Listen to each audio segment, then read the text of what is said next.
How does the foundation protect the cash in it from the banks, government seizing and taking it?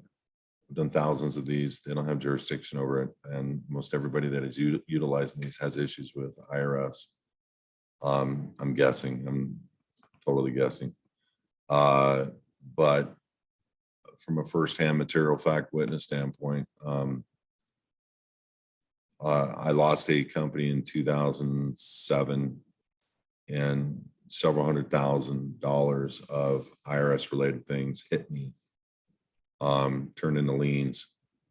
And I've had this account established. I've had 7 accounts established and in major banks, and we know how to structure up the account appropriately so the social does not appear on the account.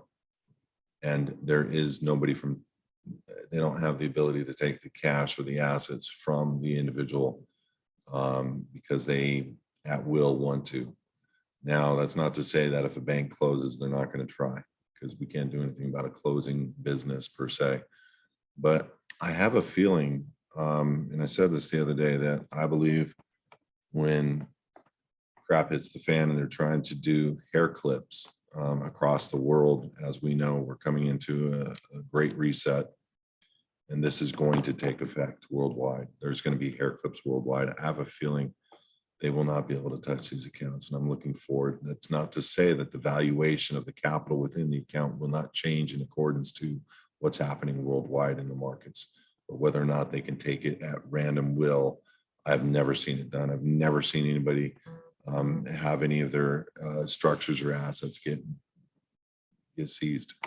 So that's not a question I really entertain because it's not a logical question, knowing public versus private, knowing, I mean, it's a very logical question, but it's knowing what I know, that it's not public versus private, that they don't have the right to seize anything, that it's not under their jurisdiction. It's not a registered organization, none of that.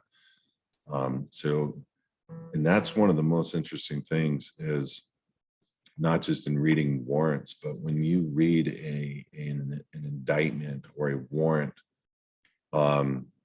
against an individual, and then it starts listing their assets, it will never, and I know of these guys out there that have gotten charge instruments and they have all their corporations listed. They have all their personal accounts listed. They have their home address listed.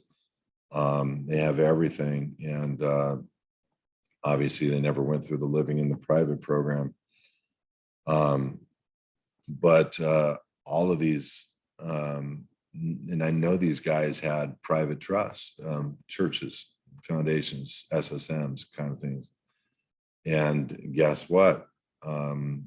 They never listed those, and they never touched the banks, and they never had jurisdiction. So it's a great question, but it's not ever anything I worry about.